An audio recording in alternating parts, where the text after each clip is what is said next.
All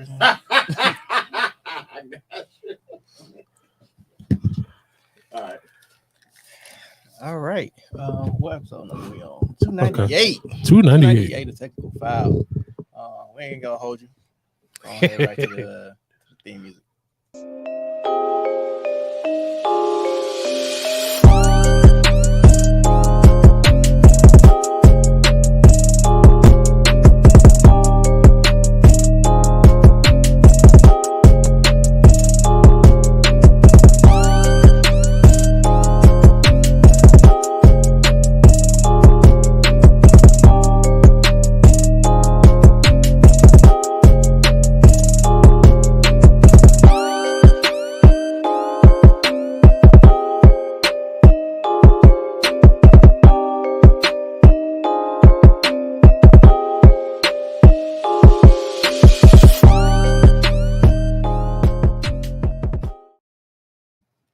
Once again, welcome to episode 298 of Technical File Podcast, the sports podcast you never knew you needed.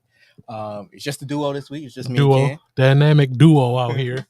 All right. Tim is not joining us. He is under the weather, and Camille had some tough times in her family. So please lift her and her family up this week. Absolutely.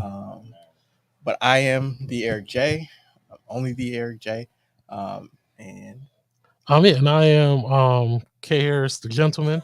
The everyday gentleman. It's so hard because they help my intro, so it throw me off. The everyday gentleman. But yeah, y'all know who I am by now. Yes, sir.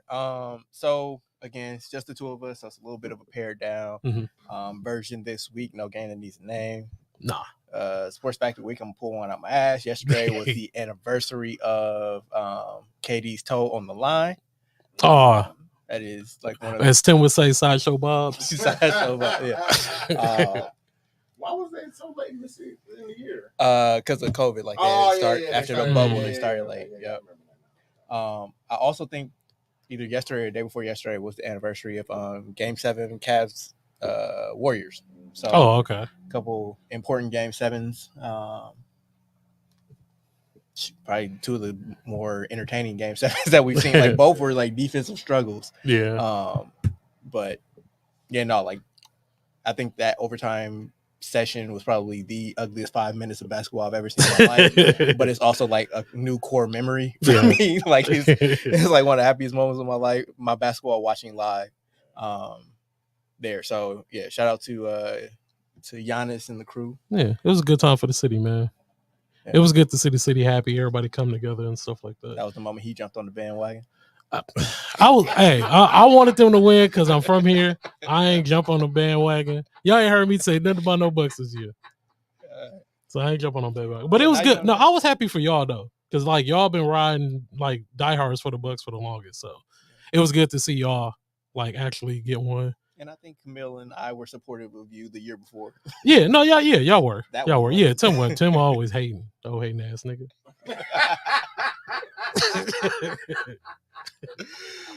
All right.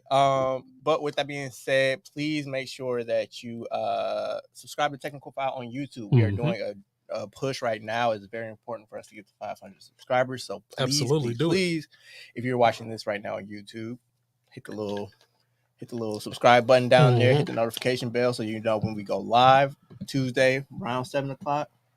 Yeah, 7 o'clock on the dot right here. So you'll know when we go live. If you are listening to this on the audio platform, just go to YouTube, subscribe. Keep listening to it wherever you want to. Just make sure you subscribe on exactly, YouTube. Man. Comment, join us. Like people be having fun in the comments. I see slides in the comments. What's going on, brother? Welcome. Yes, we did deserve that title. We need another one though. And one other thing. So next week, Wednesday, Locked On Bucks is having a live show. So please go out and support Camille because she is officially a co-host of Locked On Bucks. Out here. Unofficial part-time fill-in guest host on Locked On Bucks. Out here. So we're both at least try to be there. But yes, it's Wednesday, June 28th at Broken. I knew I was gonna mess that up. Broken Bat Brewery. Broken Bat. Yeah. In Milwaukee. So I believe it starts at 7. but don't quote me on that. And with that being said, we will get right into the topics of discussion for this week. Okay. Make sure it ain't loud. It's fine. I ain't got headphones on. All right. It is a NBA heavy show. We are officially in draft week, but we are kicking things off with a trade. The Washington Wizards traded 3-time All-Star Bradley Beal to the Phoenix Suns for Chris Paul, Landry Shamet, 6 second-round picks, and 2 pick swaps. The trade has not yet been made official. The holdup is that the Wizards are trying to reroute Chris Paul to a more preferred destination. He might as well come that way. More than likely, he will come. Yeah, it makes sense for him to just come to Lakers. I don't know if it's the Lakers, but he will be probably be going to LA. His family is there. He prefers to be on the West Coast and close to them. But he also wants to be on the contender. So we'll see what happens. That's why he needs to come to LA. Lakers. If you hear that trade package and it's like, that's all it took. Yeah, Bradley Beal has a no trade clause on his contract. So he basically got to pick where he wanted to go. He also has some control over the package that the teams could offer for him. Like, it was kind of rude for him to I mean, in my opinion, like, he picked a team where it's like they don't have shit to trade for Washington. But I guess they just got capital. Yeah, I was shocked, actually. I didn't know. I wasn't expecting like him to go to the Suns, because like the Suns are hella top heavy now. So like, okay, one thing that like I seen people like jumping out the window like, oh, now the West is fit to be this, West is fit to be that. Bradley Beal going to the Suns is not going to change the West right away. Actually, like, especially not next year. Like, it's not going to automatically jump the Suns to be a contender, because what else do they have? First of all, who go play defense? Bradley Beal played 50? He played 50 games last year, so health issues. We got to, hopefully he stays healthy. He averages 30 points a game, so we know he go get points. But then it's like when it's so top heavy, how do you fill in the rest of the roster? And then like I need you to explain the CBA to me a little bit so I can understand why they basically F themselves. You got to ask specific questions, because that CBA. So like in this case, like since because you can't basically build teams anymore, right? Or you can't get vets like for the vet men to fill in your rosters anymore. You can only get vets. So that's the only thing you can do. Pretty much, yeah. So, next week, Phoenix wouldn't have been able to do this trade. Like, until July 1st, we're still under the old CBA. So like it's arcane, but like basically the Suns could take in up to 125% of the salary that they sent out this week. Next week that drops to 110%. So like they can only add 10% to whatever they were sending out. And like that little bit of difference made up like the discrepancy between Shamet and Paul's contract versus Beal's. Basically, this blows Phoenix past the second tax apron, which is like the really punitive one. So like all of the restrictions that come along with this new CBA, like they come into play now for Phoenix. So that's when it's over. That's like when the owners have to come out their own pockets, right? Well, either way, the owners coming out of their own pocket, and it does carry like a higher penalty for like how much you're taxed. I don't know the numbers, but let's say for a regular tax team, you pay $1 for every dollar that you spend over the tax. Like it might be like $1.50, $2 for every dollar that you're over the tax. Those aren't the numbers, but like that's just an example. Like that might be. I think that's a penalty for going over the second tax, but where it really hurts you, because like basically what happened is that the really rich owners in the league were like, it's only money, like so like they kept spending past what was supposed to be like the luxury tax limit, which was supposed to, dampen like people's appetite to spend more money. But later, like I mean, Ballmer, I think is worth more than like the next 10 to 12 owners combined or something that. Okay. Like he's really rich in comparison. He's really into basketball. So he's like, yeah, however much it takes, let's do it. Yeah. Okay. So like to kind of level the playing field, like now they've taken away certain team building avenues that they had. So like for example, now Phoenix won't be able to sign people with the mid-level exception. Okay. They won't be able to take, after next year, they won't be able to take back more money in the trade than they send out. Okay. So like where I was saying, like before it was like 125, next year it'll be 110, then it'll be 100. Like you can't go a single cent over what you send out. So you can't add salary that way. What are the other restrictions? Like if you're over the second tax apron, that's a stupid name. If you're over that limit for too many years in a row, like they take away your ability to trade future draft picks. Okay. You can't sign players that were bought out of contracts.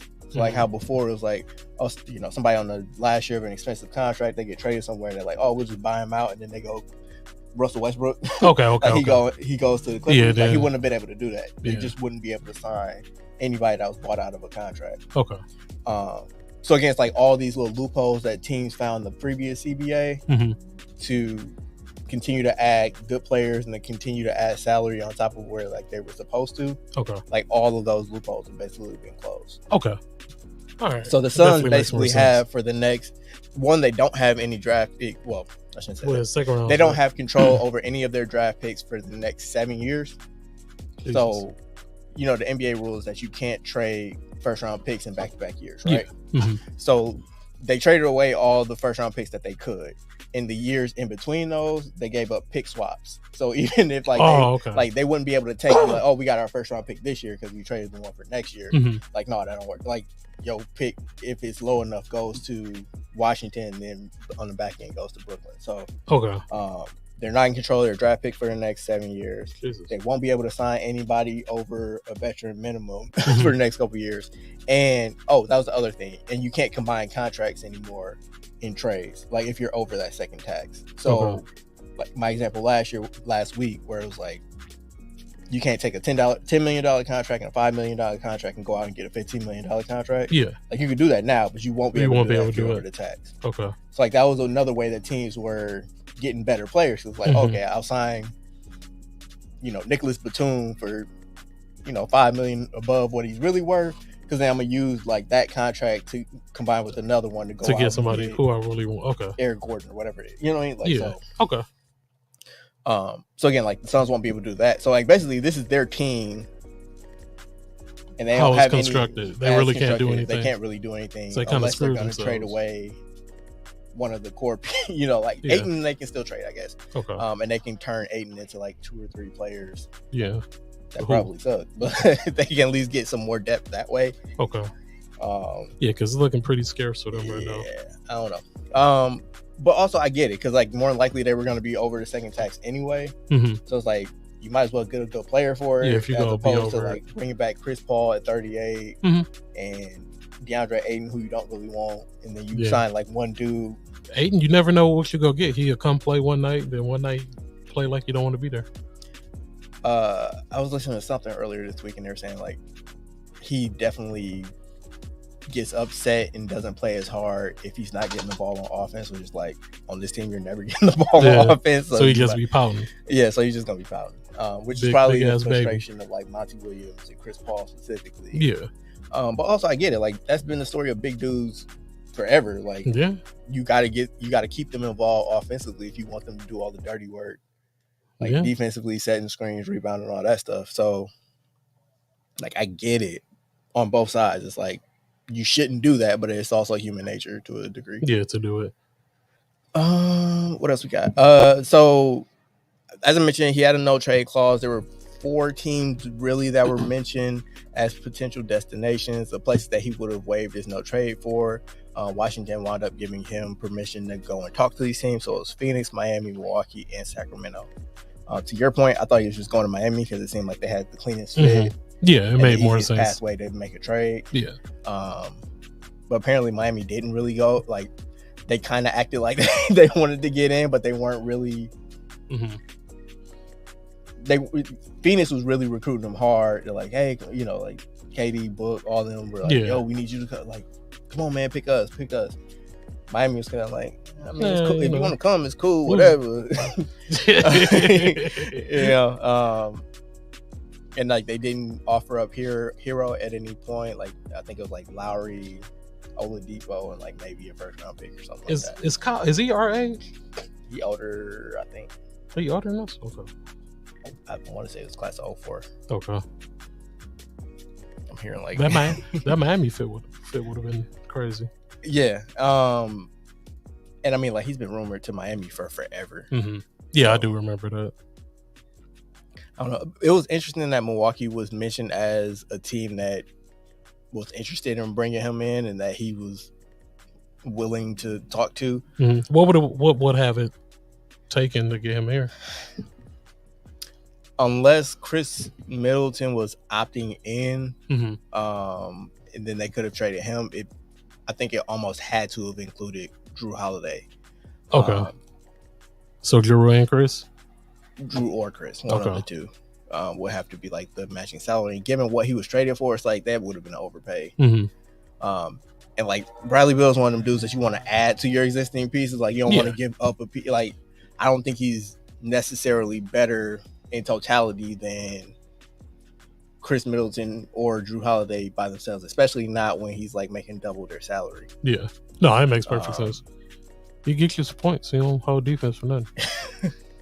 And like part of that is like, okay, can you recontextualize him? Like if he's the number one option on a Washington team that's not going anywhere. Mm-hmm. But if you bring him in as like the primary ball handler for Giannis, and then you have Chris Middleton also I think he could form like if taking he's the a second seat. or third option, a team that fits a little bit better, like Miami, for example. Like, because pretty much what they needed in the playoffs, which is somebody else that could get a bucket for themselves when Jimmy stopped going Super Saiyan. Yeah, but you can even say in the fit with the Suns, like he damn near, if you think about it, he could be the fourth option. Because Ayton could be the third. Oh God, no! Hey, no, that's if Ayton actually comes out and that's what I'm saying. If Ayton actually comes out and play.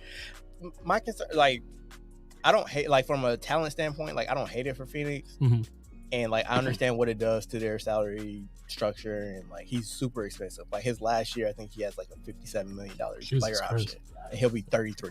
Jesus, like not great. Yeah, but no. Like he's also super. Like I think he's underrated because he makes so much money. It's like one of the people where it's like their salary overshadows everything that they do on the court, because it's like, oh, he's not worth that much. It's like, okay, yeah, no, but he's still a borderline all-star. Yeah, he is at worst. Yeah, you know what I mean? Like, and if he's in a better situation, like he's probably all NBA. Oh yeah, for sure. So I think people kind of went way too overboard with Bradley Beal hate, but at the same time, like I don't love this fit in Phoenix just because he's so redundant with what Devin Booker does. Who runs point? But do you want Booker to run point? I mean, he already has the ball in his hands most of the time anyway. Yeah, but I don't know. I want Booker first mind to be shooting, to create shots for himself, not to have to create shots for everybody else. That's fair. But I mean, to be honest, like you got Beal and Durant, like they getting their own buckets. So you don't this is true. Yeah, KD can shoot over anybody. So. Right. Like, it's the other people, and like. So I mean, remember when I think it was Chris Anderson when he was on the Cavs, and like they didn't have nobody on their bench, he was just like laid out, like, taking a nap. Well, not taking a nap, but look like like that's basically what Phoenix bench gonna be like this year, because they nothing. Although I did see Kyle Kuzma was like flirting with KD online, so we'll see. That's still my dude, man. Okay, man, do what you got to do, B. Do what you got to do to get where you need to get. Have you turned on any of the baby Lakers? Or you still? No, I still support. I don't hate nobody. Russell, I don't hate nobody. Okay. Yeah, I'm not like that. I mean, I know you don't hate him, but like, are there any on like, yeah, he was actually kind of mid. Like, he was. I don't have to lie anymore. No. Okay. Yeah, no, I'm not like that. No. Hey, but shout out to Frank Vogel, man. You got your three-headed monster there, in Phoenix, man, and I hope it works out for you. Well, whatever. Yeah, I'm happy. He fall into good opportunities, man. He be coaching some good players, but it also be like the ones where there's really no winning. Like even if you win, like you ain't gonna get any credit for it. Exactly, like you didn't do nothing, right, nigga. Hey, but again, like just because we speaking of Frank Vogel, like the Chris Paul thing, Chris Paul coming to LA, like. After I talked about it like on a pod last week, like I kind of sat and I thought about it and I was like, it would actually work because like what the key ingredient was for when we won in the bubble was that people really don't put that much credit on is Rondo. Like without Rondo, we would not have won that championship. Rondo making easy opportunities for AD, giving AD at least 8 easy points, build up his confidence. Chris Paul can come in and do exactly that. Which is funny because they hate each other, but yeah, but I mean win, Rondo and Chris Paul. Oh yeah, Rondo, he a real nigga.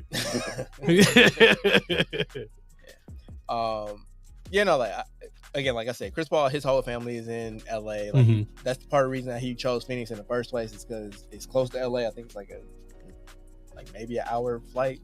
Oh, okay. Yeah, that's sweet. Speaking of Arizona, shout out to KG. Checking in the comments. Shout out. What's going on, bro? From Phoenix. What's going on, brother? Also, Shell said what up. Shells, what up, E? He thinks Booker's due for an extension. Yeah, I think he's eligible next summer. Pay that man. Ooh, what else? Do we got anything else on Bill? I think that's it for me. Yeah, I didn't have nothing else on him. I don't think it necessarily like puts them above Denver, but it just kind of solidifies them as like it's basically a team that they finished the season with. He just subbing in Bradley Beal for Chris Paul. I think that they're expected to bring back all of their free agents. So they're gonna be a fun team to watch. If anything, they're gonna be fun to watch. So I'm for it. One thing that to note is though, Bradley Beal, his no trade clause rolls over. So like if this doesn't work in Phoenix and Phoenix like, like maybe we can turn Bill into something else. Like it's gonna be the same thing where it's like he gets to pick. Where he want to go. He got it sweet, boy. Oh, he got it super sweet. I think we said that when they signed up to that deal. Like first of all, it's way too much money, and like to give him a no trade clause on top of that was just stupid. Like stupid. Like because now you put yourself in this. Like I don't know what his market would have been like if it was just open bidding. But you definitely would have gotten more than Chris Paul, Landry Shamet, and some second round picks. Yeah. Like he almost went for nothing almost. Yeah. Which is nuts. But like I said, it is draft week. It's my favorite week of the year. I would say that of the NBA calendar. So obviously Victor Wembanyama is going number 1 to San Antonio. But after that, we have a little bit of intrigue. The next 2 picks are Charlotte at 2 and then his campaign starting next season. I doubt it, though. Maybe, I don't know. I think that if they bring back a Koji and Torrey Craig, one of them will start just because they need wing defenders. Because as of right now, Kevin Durant is their best wing defender and their best rim protector. So please get KD some help. I mean, Booker's better on defense now than he used to be. Bill, maybe he'll be more engaged. But I think his ceiling is average defender. DeAndre Ayton depends on his effort level. So he can get more defense in that 5th spot. And just somebody that can knock down an open 3. I think that's what you need to go with. So I would assume Craig or a Koji. Plus, if they start campaign, like that's way too small of a lineup. So, but anyway, like I was saying, draft is on Thursday. Wembanyama number 1 of the Spurs, but then the next 2 picks are kind of up in the air. Scoot Henderson and Brandon Miller both went back for a second visit with Charlotte. First of all, shout out Michael Jordan because he did finally sell his majority stake in the Hornets. Definitely shout out. I think it says like a $3 billion valuation. How much did he pay to get them? Less than $1 billion. Jesus, a couple $100,000, I think. Like, come up, maybe 800,000. Like it was not much because it was at like the lowest, relatively speaking. Okay. The NBA franchise values were at the time, so he got a steal. with the deal that the NBA gave him. Excuse me, sorry about that. But also that means that there are no majority black owners anymore. No black majority owners anymore in the NBA. So that sucks. At least until LeBron buys his team. Yeah, that's going to happen. I'm sure as soon as he retires. As soon as he retired. But yeah, so Miller from Alabama and then Scoot Henderson from the G League, they both went back to meet and work out for Charlotte for a second time. And they were both supposed to meet with Jordan today or yesterday, I believe it was. So they're deliberating between the two of them. Then 3 is Portland, who probably just take whichever one Charlotte doesn't take. And then you got Houston and Detroit rounding out the top 5. So like me personally, I like Scoot the best out, like under Vic. Yeah, like, I do too. Like he's built, dude. He's fucking hot, bro. Like dude is huge, bro. Like his arms are nuts. Like I didn't know his physique was like that. Like I was like, dude's fucking beast. Yeah, he built like a defensive end. Yeah, exactly. Like the boy, and he's 19. Like, crazy. And he's like, I get it. Like it's the NBA in 2023. Like shooting is important, and Brandon Miller's a really good shooter. He's 6'9". He profiles as somebody that can be like a versatile defender. Defense kind of comes to go at college, but it's college. Yeah. He's just so like I see a lot of the argument for Miller at 2 is because he fits better with LaMelo. Like it's fit. Not necessarily because he's the best available player. It's like Charlotte's in this position because like they don't have enough talent. So like if it works itself out over time. But I always say, like, especially at the top of the draft, like just go with the talent. Go with the best player available. Like, drafting for fit at the top of the draft is how you wind up. This is the extreme example, but that's how you wind up with Sam Bowie over Michael Jordan. Like, we got Clyde Drexler. We can't have both of them. It's like, okay, if you have, like, look at what Jordan and Pippen did together. Imagine Jordan and Drexler for a decade. Scary. Like, yeah. And that's the thing, like you said, like Scoot is built crazy. Like he's 6'3". Yeah, huge. Solid. And then LaMelo's 6'7", 6'8". Like he don't play defense anyway, so it doesn't matter if he guards 1s, 2s. He look good hooping though. He make hooping look good. I'm just saying, like it don't matter. You're gonna have a bad defender on there anyway. So it doesn't really matter. Like stick Scoot where you need to stick Scoot. And then put Melo on the other guy, and you'll kind of figure it out. It makes sense for them to get Scoot to me. Melo can shoot, so he can play off ball a little bit. Plus, like it never like look at what Phoenix just did. Like you can never have too many ball handlers. Yeah, exactly. They'll be fun. They're already fun to watch, but get Scoot, definitely gonna be tuning in. I mean, like LaMelo's played his entire career with Terry Rozier. Like, how is it any different if you put Scoot in there? Or how is it any worse if you put Scoot in there? Put Scoot in there. So yeah, personally, I would take Scoot 2.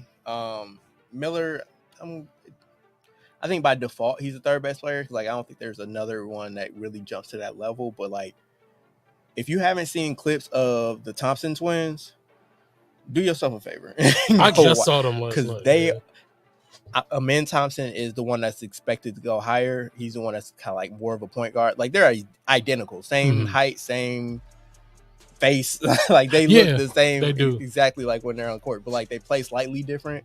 But like Amen is the one that's expected to go higher. He's more of a point guard. Okay. Probably goes number 4 to Houston. Do they go back? They could, because they could. I'll get to that point. But like Amen Thompson, like has crazy, like both of them, but Amen especially has crazy bounce, like and a crazy first step too. So like he just like drives past people so easily, gets in the lane, just like rises up. Like I don't know, like it's like Scoot is a phenomenal athlete, and Amen Thompson like is a freak. An even better athlete in this draft, and he's 6 inches taller or whatever it is. Like but when I say he can't shoot, he cannot shoot. So like that's a problem, but they're also 20, so shooting comes eventually. They got time, especially if he goes to Houston and Harden doesn't come back.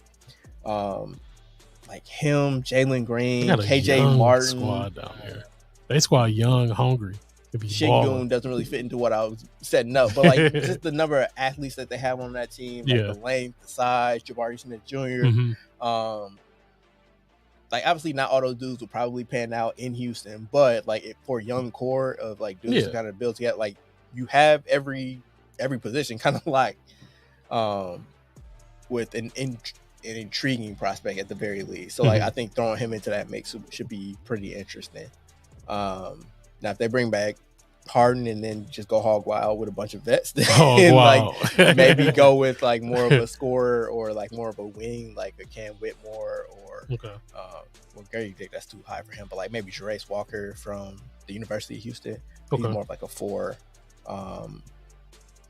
But yeah, like those are some interesting names at 4. And then like to your point, I think that the Thompson twins can go back to back because Ausar is getting looks from Detroit, who has the 5th pick. And like he really fits the profile for Detroit, like how Detroit has been drafting, which is youth, athleticism, length, positional size. Like again, like he's a carbon copy of his brother. So he's also long, athletic, can jump out the gym, like stuff like that. So it'll be interesting to see how it pans out. Like there are a couple of wild cards again. Shell said that the Twins are cold. I don't even know what Slide's talking about. Congrats to that hoe, I guess. We're talking about Shell. The one before Twins. Oh, Brandon Miller and Scoop. Yeah, Scoop. Gotcha. So there are I'm not Camille, so I'm not running. I gotta get better, my bad. But I lost my train of thought.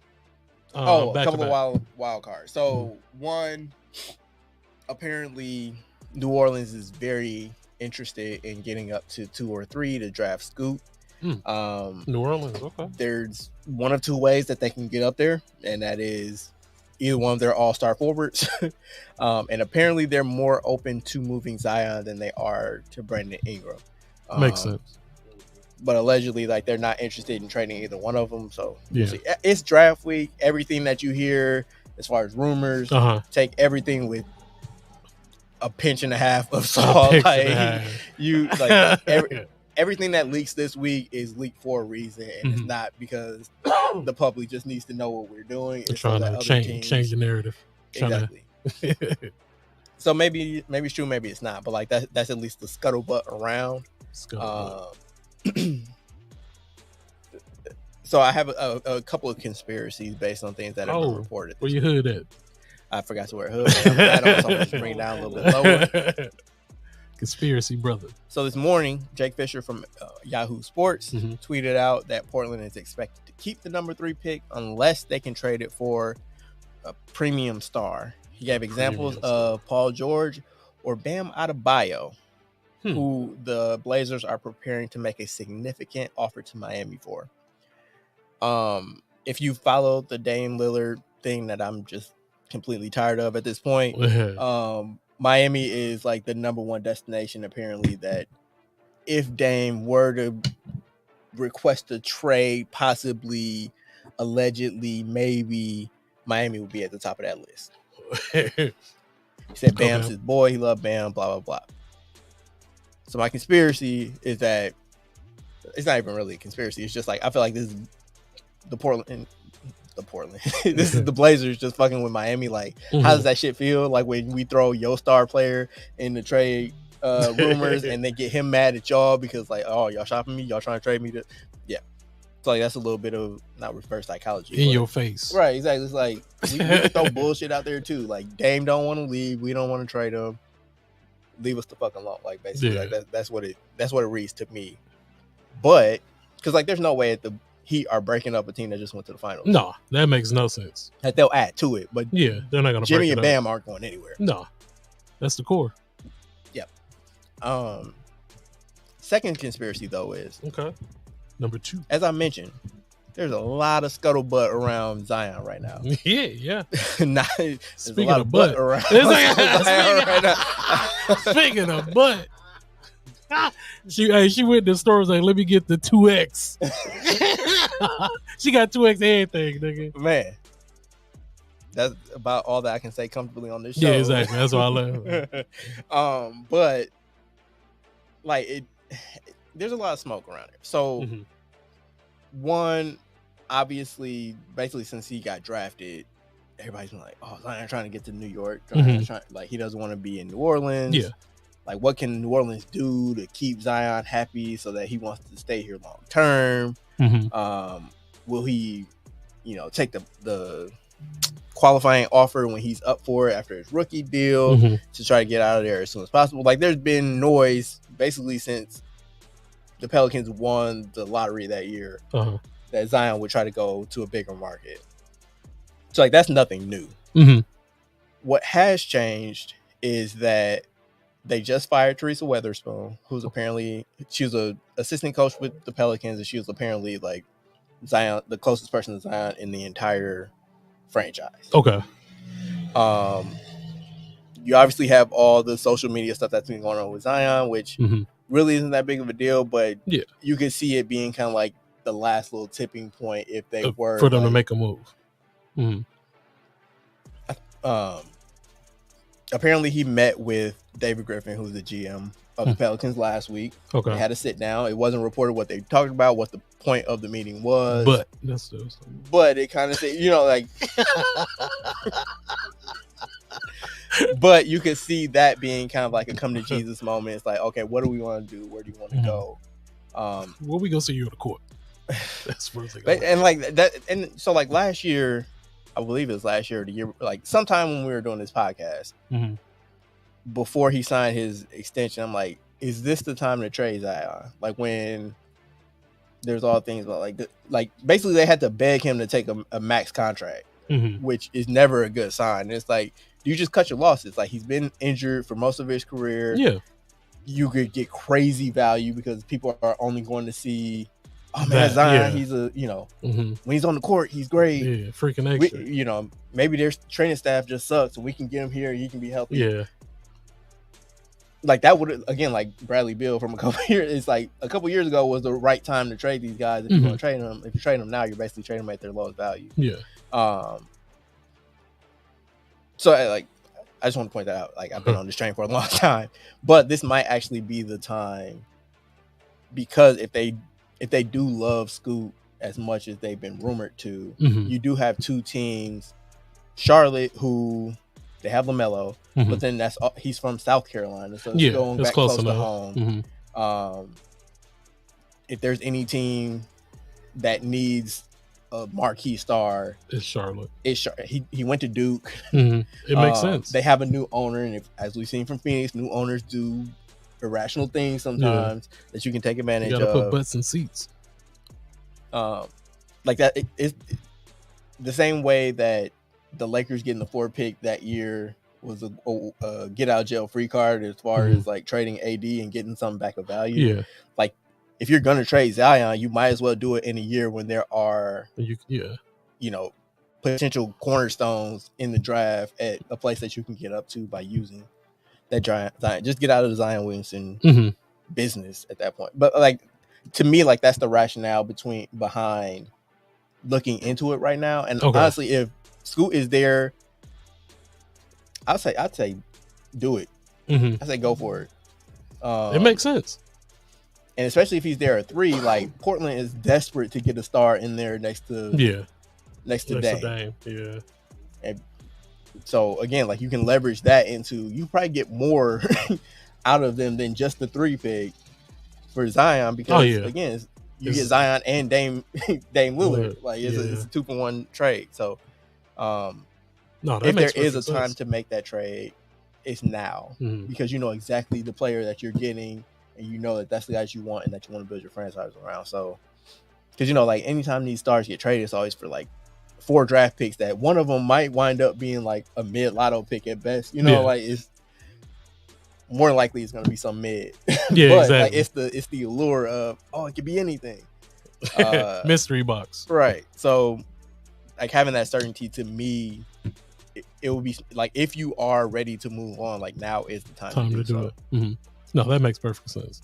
And like nobody can really blame you at this point. It's like, Yeah, like you said, if he goes to losses. Portland or Charlotte and he gets healthy and he goes on like a run of all NBA teams, we knew he had it in him. Bro, you saw what he did. Exactly. Like, how are we supposed to know he was supposed to be healthy? And that's the other thing. Like, they have his medicals. Like, they know his body better than any other team in the league. So like, if you're willing to, if you know something that nobody else knows, you might as well get out while the getting's good. Yeah, exactly.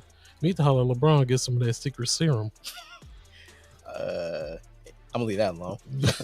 But speaking of top 2 picks from the 2018 draft, 2019, whatever it was, Ja Morant was suspended 25 games by the NBA.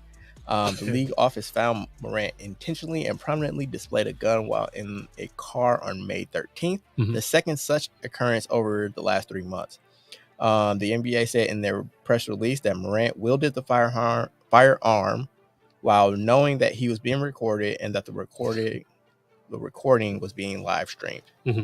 Ja will be required to meet certain conditions by the NBA before he can return to action for the Grizzlies, and he'll be ineligible to participate in any league or team activities during his suspension. So he can't practice, he can't come to games.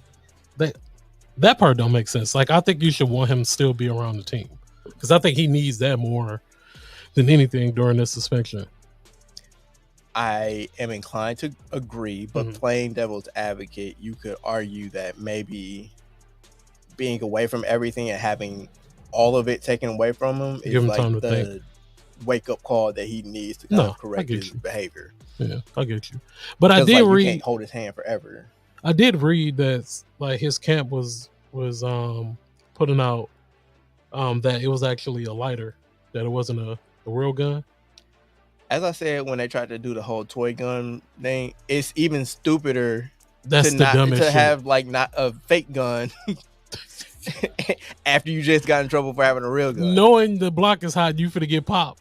You just gonna have a light. But why you wouldn't have just hit the lighter trigger when the thing was on you? Like, oh, nigga, y'all thought you got me, nigga. Psych, motherfucking lighter. Like, nigga, that's stupid, bro. Like, this like makes going no into a place sense, and bro. like robbing it with a cap gun. Like, nobody else knows that it's fake, so like they gonna react to it like it's real. And that, now you done put your life in danger, or your livelihood in this case in danger for a toy. Like, hey, just think about like you outside, you smoking a cigarette or something, you see Ja walk by, like, oh Ja, man, hey, you got a lighter? Nigga pull out the gun lighter. Like, what the fuck wrong with you?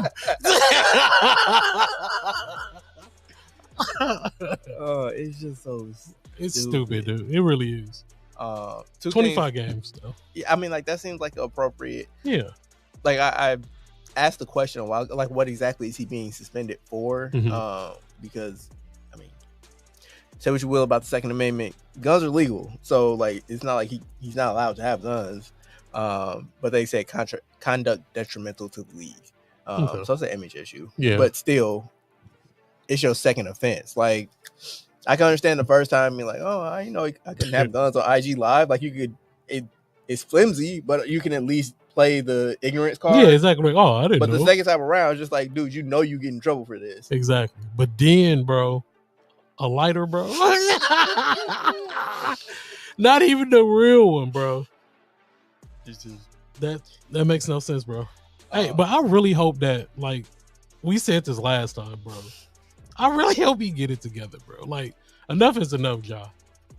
Like, you can't keep getting away with this, bro. You can't keep making decisions like this. Like, apparently his camp pushed back against it, but ESPN said yesterday that people from around Ja were trying to make it out that the NBA is out to get him and that the NBA media is out to get him. It's like, there's no group more motivated to look the other way when Ja Morant does dumb shit than the NBA. Exactly. Like, and the NBA media. Like, everybody makes money off of him, like, being on the court. People pay to come see this man. There's no benefit for them to just, at all.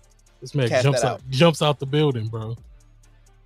Yeah, he's too phenomenal of a player that people want to watch. Like, he put asses in seats, bro. Like, it don't.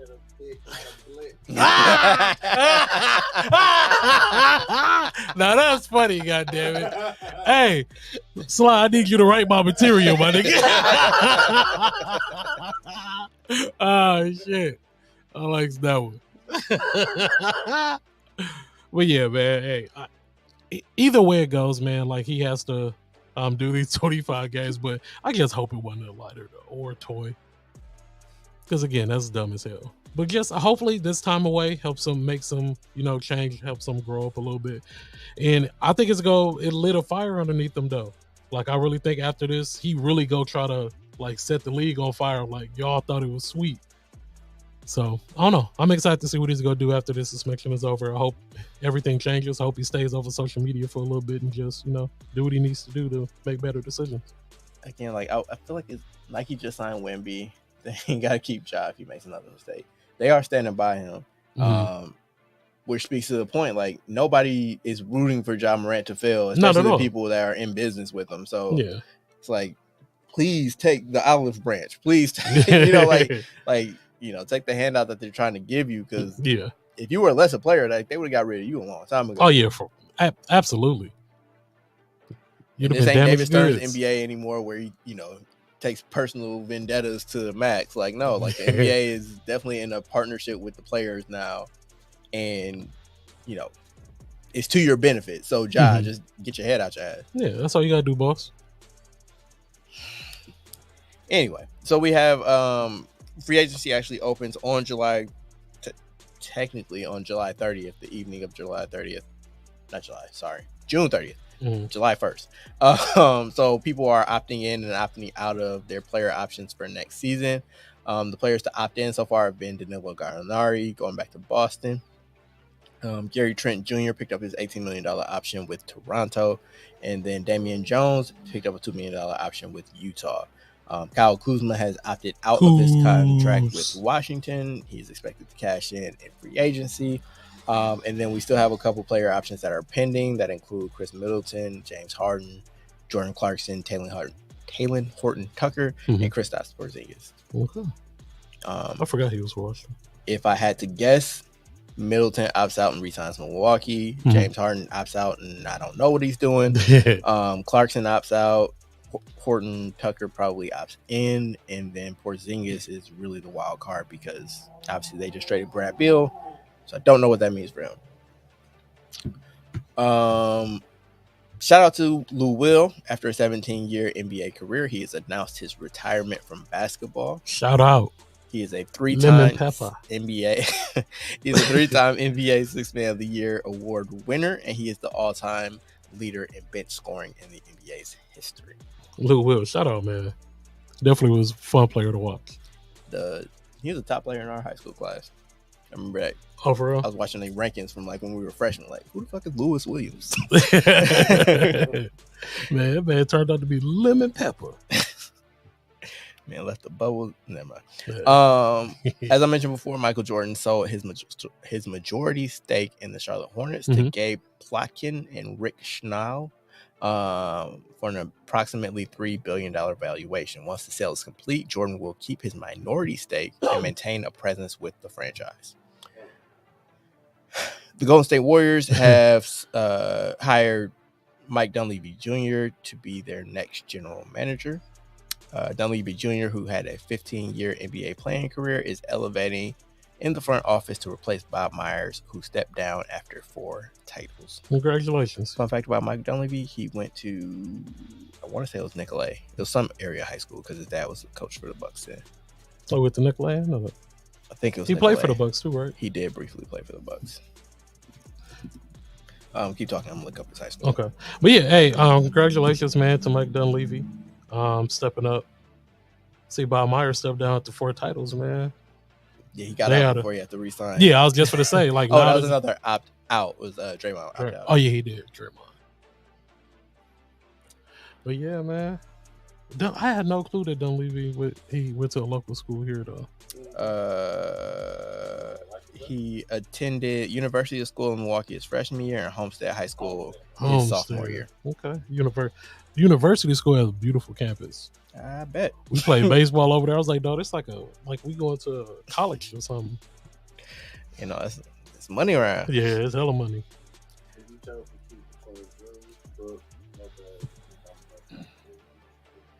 Okay, so KG asked in the comments if you had to choose between Drew, Brook, or Middleton, I'm assuming, any combination of the three, who would you keep? Middleton is a given just because of what he means to the franchise. I guess it depends on what. Are they just like off the team, or are they, are we using them to get another player? Because if it's just, Brook leaves in free agency, or they trade Drew for something, then resign Brook. You know what I mean? Yeah. Like, it depends on what's coming back. Like in a vacuum, I would say the top two players that the Bucks have are Middleton and Drew. But like Brook is so important. It's just like with the new coaching staff, like I don't know if Brook will be as important, because like I don't know if they're still gonna be running drop defense. Okay. So his skill set was like it was tailor made for what Buzz. It was maximized with Buzz system. Okay. Like if they're not planning to run that type of defense anymore, then his value is a little bit less. Like he still has obvious value because he's a good basketball player. He can do so much. He has so much versatility on offense, and he's a dynamic rim protector. But if they're not going to drop defense, then like that puts him on the perimeter a little bit more. That makes him switch a little bit more. He's effective, but not as effective as at the level screener. Yeah. So again, I don't know. plus, like Giannis doesn't want to play center, so like you need a big body to take that load off of him. Pause.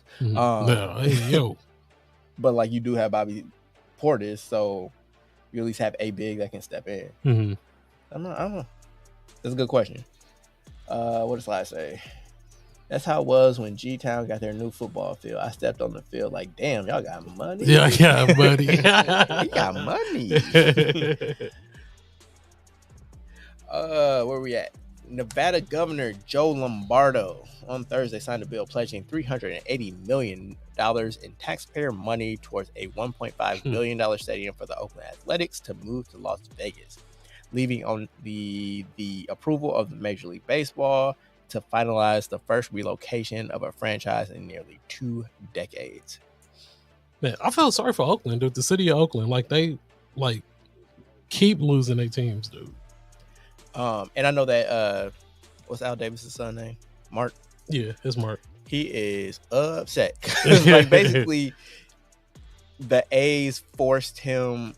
According to him, the A's forced him to move out of Oakland because like they kept blocking all of the stadium proposals that he tried to get through to keep the Raiders in Oakland. Just for y'all to the A's to turn around and then come to Vegas where I'm at. To Vegas. That's crazy.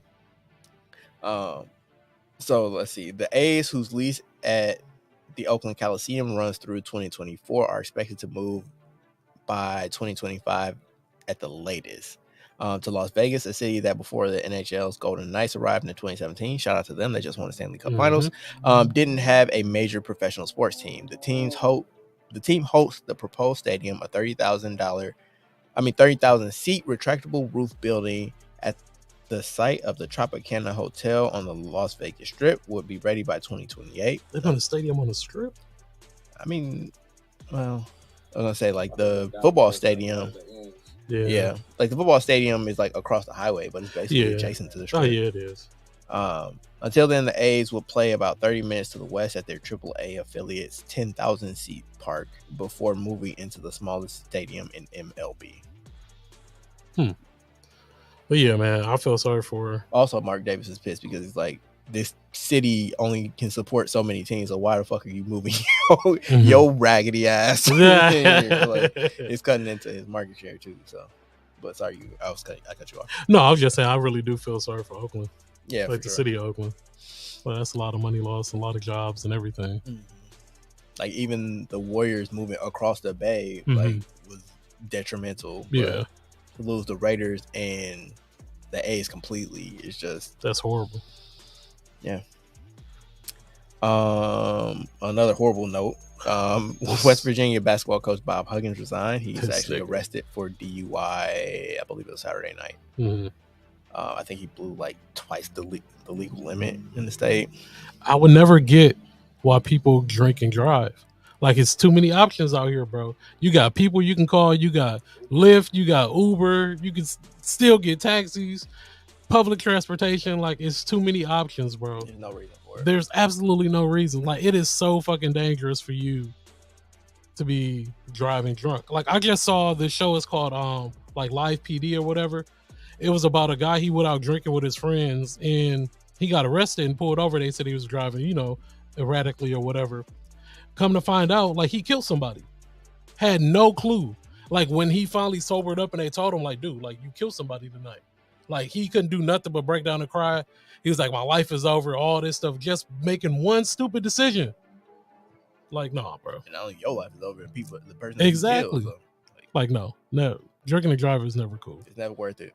Not at all. If you see somebody or you with somebody and they drinking, you take their keys and do what you got to do. You know, I just realized we skipped over. What? Draft stuff. Who do you want the Lakers to take at 17? I would do. What I was saying, I like you know what I was gonna say. He likes a certain player from Kansas. Yeah, his last name is Dick. I was gonna say I like Dick. Wait for the set me up. Pause. But yeah, I like from Kansas. Grady Dick, by the way. Yeah, Grady Dick. Yeah, Grady from Kansas. I like him. But also the shooting guard, the freshman shooting guard from Arkansas. Nick Smith. Yeah, I like him too. So you want them to bring in some more shooting? Yeah, I want a two guard shooter.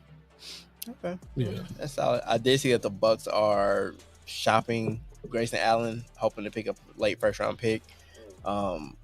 Personally, I like what's his name, Jaime Jaquez Jr. from UCLA. Jaime Jaquez. He's like 6'8". He's not real athletic, which is like my main concern. Mm-hmm. But like I love his game. It's so smooth. He's like 6'8", can dribble, pass. He can shoot a little bit. It's not knockdown, but it's passable, and you can tell like he'll get better. Yeah. But he like, I love watching him play at UCLA. I think he'll be a good pro. One name for me to watch, like every year, I kind of like gravitate towards specific players. I actually. Like, not to toot my own horn, but I do have a pretty good track record. Like, Donovan Mitchell was one. Desmond Bain was one. You was heavy. Jalen Williams was one. Like, every year I have, like, kind of a guy that I'm like, I like it. So this year it's Kobe Buffkin from Michigan. Kobe Buffkin. Okay. Yeah. From Michigan. It's like a 6'5", 6'6", 2 guard. He's super skinny. Like, that's his knock. Okay. But, like, I think he's finished, like, 66 to 70% of his like his baskets at the hoop. So like he's a really good finisher. He can shoot from the outside. He ran point for Michigan last year. He profiles as more of like a combo guard too. But he can be kind of like a primary initiator. His defense is really good. Like he blocks a lot of shots for a guard. Kind of like how Dwayne Wade was. Like he's not Dwayne Wade, but like just in that same thing. Like that's the only other guard that I can think of that really like block shots like that. Yeah, I really like Buffkin. That's my guy. Buffkin. Other thing, I was watching Scoop tape last night actually, and first of all, shout out to Boxing One and Hoop Intellect. Those are two YouTube accounts that I follow for like draft stuff. So, like they'll put together like these scouting videos that basically like show the strengths and weaknesses of guys. So like if you want to like Hoop Intellects, I think his are a little bit shorter, probably like 10-ish minutes, but Boxing One, his is about 20. But like they put it together and it's like, oh, he does this good, this good, this good, and it shows you like clips of like them doing that stuff, and then it shows you like their areas of improvement. Yeah, definitely check that out. And then gives you examples of that stuff too. So like especially after the draft happens and like you want to get to know a little bit more about like who the Lakers pick. Like that's a good all of a sudden the 17th pick come like who? Right to the YouTube. Oh, okay, he nice. That's the thing. Like they always put like the positive stuff first, because like I'll be invested. Like, oh yeah, shit, he got that move in this. Okay, he nice, and then they get to the other stuff and be like, yeah, he can't dribble though. I'm like, you sold me too quick. But I was watching the Scoop video yesterday. Like his athleticism reminds me of Russell Westbrook. Okay. Whereas like Ja was more like Derrick Rose. Okay. But like they're both like those types of athletes. Like to give you an idea of like where Scoot is at, like that's the type of athlete that we're talking about. Like it's a lot more power. Whereas Ja and Derrick Rose, like they kind of like float a little bit more, and like they got a little bit more shiftiness side to side. But like, if Scoop gets downhill, like he a tank detonating at the rim. Like he a tank. Crazy. Sorry. Back to the bottom of the rundown. So on the Adam Schefter podcast this week, free agent running back Dalvin Cook mentioned his desire to team up with free agent wide receiver DeAndre Hopkins. I don't know what you said AO for shells, but I'm Grady Dick. Yeah. Shit. Hey, people, this Becca's jersey just say Dick on the back. Like, hey, yo. Somebody said they hope he gets drafted by Orlando so that him and Jalen Suggs will be Suggs' dick. God damn. Jesus Christ. Oh yeah, Dalvin Cook and DeAndre Hopkins are trying to team up. I did see that apparently Stephon Diggs is pissed off because he restructured his contract and then they didn't go hard after Hopkins. Like, what I do that for? Yeah. Gotta get up out of here. I don't know if that's true or not, but that was just what I saw on Twitter. Yeah. And then we'll close out with 2 wrestling related things. So AEW debuted their new Saturday night show called Collision this week. It's on TNT. That will be essentially CM Punk's show because he is not allowed to be around the Young Bucks and Kenny Omega. And he was shooting. Did you see his promo? Yeah, I don't fuck with CM Punk, bro. I don't see what people see in him, man. I don't like the guy. You don't like him because he beefing with Kenny Omega in real life. Yeah, that's what it is. Like they really don't fuck with each other. Like it's damn their own site. Like these niggas had a brawl, bro, in the back. Like they had to somebody got bit. Like that's niggas real fighting, bro. Like fuck this wrestling shit, bro. Fuck you. Like CM Punk called them like the white dude equivalent of bitch ass niggas. Yeah. He said, "What did you call me, buddy? What are you?" I think it said somebody to a chair. Like it was like a real life. Yeah, like they was walling. That's funny. But yeah, like they apparently have 3 shows now. So they have Dynamite, Collision, and then what's the one on Friday night? What is Friday night? Rampage. I was like, don't give me the line. Like I watched.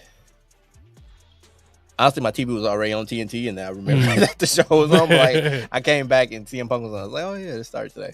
But like, I tried watching after that, and like it's. So I think the next match was like Wardlow and the dinosaur. What's his name? Lucius. Oh, Lucius, yeah. And it's like, it's just. I watch something that don't quite it don't click. Exactly. Like, it don't feel right. The only people I watch is the elite, Kenny Omega, and then Scissor Me Daddy. Daddy ass. That's the only that's the only reason why I watch now. It's like other than that, I'm cool on it. And the thing is with the Acclaim, like I can just go watch they oh yeah, you're right. Yeah. Like they put everything, like they put the whole damn show on socials. Like, yeah, they really I don't even have to watch. Yeah. Scissor me. They squabbling. Daddy. Okay. Yeah. So yeah, I try. I'm like they slow and they're big ass dudes trying to do little dude moves, and then Warlow. They push the hell out of him. Warlow. Yeah. Like he do some nice moves. But that's what I'm saying. He's just a big dude, big meaty man. You know they like to push the meaty niggas. Damn that. Like, pause, I don't want to sound like WWE. I'm wilding. I'm sorry. It's your big meat episode. I apologize, man. Damn, big meat. Hey, Camille, can that be the title of the big meat episode? Big meat and Grady Dick. Jesus Christ. Big meat. we got the meats. Oh man. Meat to meat. Meat to meat allegations. Meat to meat. Hey, we got a picture of me holding some sausages too, bro. Meat to meat. From Blicks to Glizzies. Oh shit. WWE. Did you watch SmackDown on Friday? Yes, I did. Can I just say, I've said it on this show before. But the Bloodline storyline is cinema. It's art. The best thing I've seen in wrestling, like since Austin and Rock, bro. Like I ain't seen that better than it, after this show. I'm like, can wrestlers win Emmys? Because they should. They've been telling this story forever, dog. 3 years. That's crazy. One story, bro, and it's still lit. It's cracking. It's riveting. It's better now than it was before, bro. It's just like what the like. I really did. I was like, no, what else can they possibly do? Like for real. And then they just one up themselves. I'm like, dog, this is nuts, bro. So for those that didn't see SmackDown this week, so Jimmy Uso turned on Roman Reigns a couple weeks ago, and like Roman's been trying to get Jay to stay in the Bloodline. He got him a title shot last week. He's like, this week he's like, yeah, man, you're gonna take over for me. You're gonna be the next chief. It's obvious manipulation or whatnot. Yeah. And they played it off like Jay was like really going with it. He's like, yeah, man, like I don't remember what he said to his brother, but he's basically like, yo, you out of the Bloodline. I don't fuck with you. If they could, because that's how they would really be talking. So I don't fuck with you. You out. And then like he let it breathe for a minute. He's like, and I'm out too. And then caught her with Roman the super kick. Ha! Dude, he sold them kicks like that. He was selling the shit out them, bro. I was like, these niggas with the Shawn Michaels sweet kid cap. They was sweet kidding the shit out of him. I was like, God damn. Yeah, Usos deserve 3 of them hoes. Yeah, like for real. No, the crowd went crazy. It's moments like that with wrestling that like makes all the bullshit that you guys sit through work. Exactly. Build up for them to have the tag match, man. Everybody want to see it. So that'll be at Money in the Bank. Yeah, Money in the Bank. Roman and Solo against the Usos. That's gonna be a good ass match. Like I haven't been excited to see no tag matches so damn long. I was like, damn, this is gonna be a good ass match because it's like where else? Like I really want to know where else can we go now. So it's like, is this the icing on the cake and we finna just veer to something different? It's like what? Like it makes it. They draw us in for the past 3 years for like a moment like this. It's like damn, like what else can we do right now? But yeah. Like they the saviors of like they're part like part of the reason why like I caught my love for watching wrestling again, because it reminded me like back in the day like how we were so consumed into like these characters or into these like storylines and stuff like that. So yeah, it's been super enjoyable to watch. So there's a question for you in the document. Yeah, I would assume it's from Camille, but I don't know for sure. Okay. With how the Bloodline story has continued to progress, are you happy that Cody didn't win at WrestleMania so that this storyline could continue? Yeah, I'm a huge Cody fan for y'all that don't know. He's the reason why I watched him at AEW. Like I watched him, like that's my dude. Like he's like my top favorite wrestler, him and Kenny Omega. I trust the process of whatever story that's going to happen. Like I am kind of glad that he didn't win because there's so much more that they can do with the storyline. The only thing that sucks now is that they're stuck trying, like he's fighting people just to fight him now. Like he fight Dominic, bro, at the fucking pay-per-view. It's like, for what, bro? Like he went to Brock Lesnar, beat the shit out of him. Now his hand broke, he got a cast on. So like now they're just trying to figure out, because you don't want him to beat Seth Rollins for the heavyweight title, because you want him to be the one to beat Roman. So now it's just like, now this damn near could take up a year at next year WrestleMania for them to finally fight for the actual title. So it's like, now what do we do? So I'm happy that he did, because now you can tell multiple stories, but I hope that they get back to figuring out what like they can actually do with Cody, because now it feels like it's getting stale, or it feel like it's like, you know, I don't want it to lose the luster of like him coming back, and like he has one of the best entrances in wrestling. Like they spend the whole fucking budget on his pyro and shit like that. Like he's the chosen one. Like he is like, he's supposed to be next up or whatever.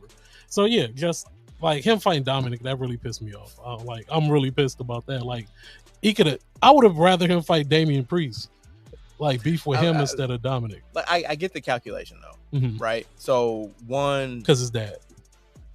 That. No, I was just gonna say because he gets booed more than anybody in the company. Yeah, like, they boo the shit out of it. They boo the shit out of it. Yeah. Like they don't even let the shit out of it's Rey Mysterio's son. They don't even let him talk. Like He can't even get promos off, bro. He raised the mic up to his mouth, and it's just boom. They can't get promos off. Like he damn near had to stop talking and shit. Yeah. So like, I get it. Like again, like if you're trying to build up a baby face, like you have him fight crazy ass Brock Lesnar, and then you have him fight the dude that everybody already hates anyway. Like that's just way like it steps to it, right? Yeah. And like part of it is like last year he came in at Mania, he had the feud with Seth, and then he got hurt. Yeah. So like all the storytelling that they were supposed to do last year to kind of build him up to be ready for WrestleMania, like they didn't have that. Basically, when he came back at the Rumble, it was just like, okay, I'm the number one contender now. And like he don't have a story.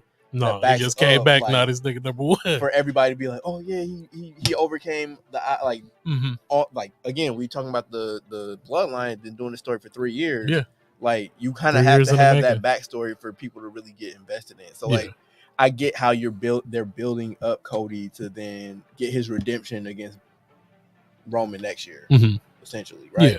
So I get it. It's just like you kind of have to, like, to get to from A to Z. You got to do all the in between. Yeah. Well, yeah. I just hope that I just don't. I don't want to get. I don't want to get bored with it. I don't want it to get stale or outdated. To be fair, like the woes are louder every week. So like he's over. Right. Like ain't nobody more over than Cody. Like everyone loves Cody. And I'm like nigga, I've been here. Not everybody. Like, well, not everybody, but still, I'm like, I'm saying I'm still not. Still bought in. Yeah, but I get it. And like everybody else, like it's not. But yeah, so I hate when everybody jump on the bandwagon when you've been there. You be like, nigga, I've been here. I've been here for years. They don't jump on the bandwagon. He never wins. So. You gotta pick one. Yeah. Like, he ain't got no fans. He ain't gonna be champ. Yeah, but that does it for this week. Yeah. We got an hour and 11 minutes out of this. Oh yeah, we did good. We never talked this much on this podcast. I know. It's the first time me and you did the pod together. Thank you. Duo. I had enough. I had enough pause moments, bro. Like I had enough. I had like to censor Brandon myself. Marshall. Hey, I what? Like, hey, yo, come on. I do apologize. I was wild. I was very fragrant. Hey, you still don't have the most flagrant comment of the day. That goes to Tim in our group chat, which I will not. Oh share. But yeah. You know what he said. Hey, that guy is wild. That's a wild boy. But no, get well soon, my brother. Yeah, exactly. Feel better, bro. And shout out again to Camille and her absolutely family. Love you, sis. Yeah, for sure. Thinking about you, love you guys. But with that being said, we're gonna wrap up this episode. We're 2 weeks away from 300. Yeah, damn. Speaking of which, shout out to 400. Yeah, 72 and 10 out here, folks. They the OGs, bro. We just trying to get there, man. 400. Same. That's a lot of episodes, bro. That's a commitment for real. That's a marriage. I mean, the way Tony and Q argue it. Man, they be going at it, bro. But yeah, shout out to y'all. We gotta do something special for 300. We're gonna brainstorm. But we do also accept cash. So if y'all just yeah, absolutely. Yeah, hit up the website, man. Get y'all some tech file merch, man. For sure. Yeah. So go to our website. We don't have that anymore. But the link is in our bio of all of our social medias. Technical File or Technical File. Remind me. Thank you. Technical File or Technical File podcast on all your streaming. I mean, all your social. Jesus Christ, all your social media sites. We need to get out of here. I've talked too much. All your sausages. That's what it sounds like. It's for this man. As wild as this episode, man. Don't lump me in with all the stuff that you've been saying. I ain't gonna be the only one out here. Goddamn it. They heard it. Shit. All your social media platforms. I am on Twitter only. That's the only one that's public. So at Bucks and Burner. That is it. That's all. Everyday _ gentleman on Instagram. K Harris 216 on Twitter and Snapchat. Yeah,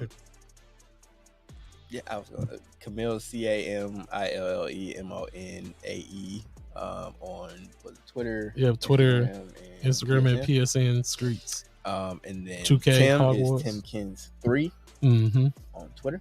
Yes. TIMKINZ the number 3 aka Ass Ketchum. I was Mr. Give It To Me.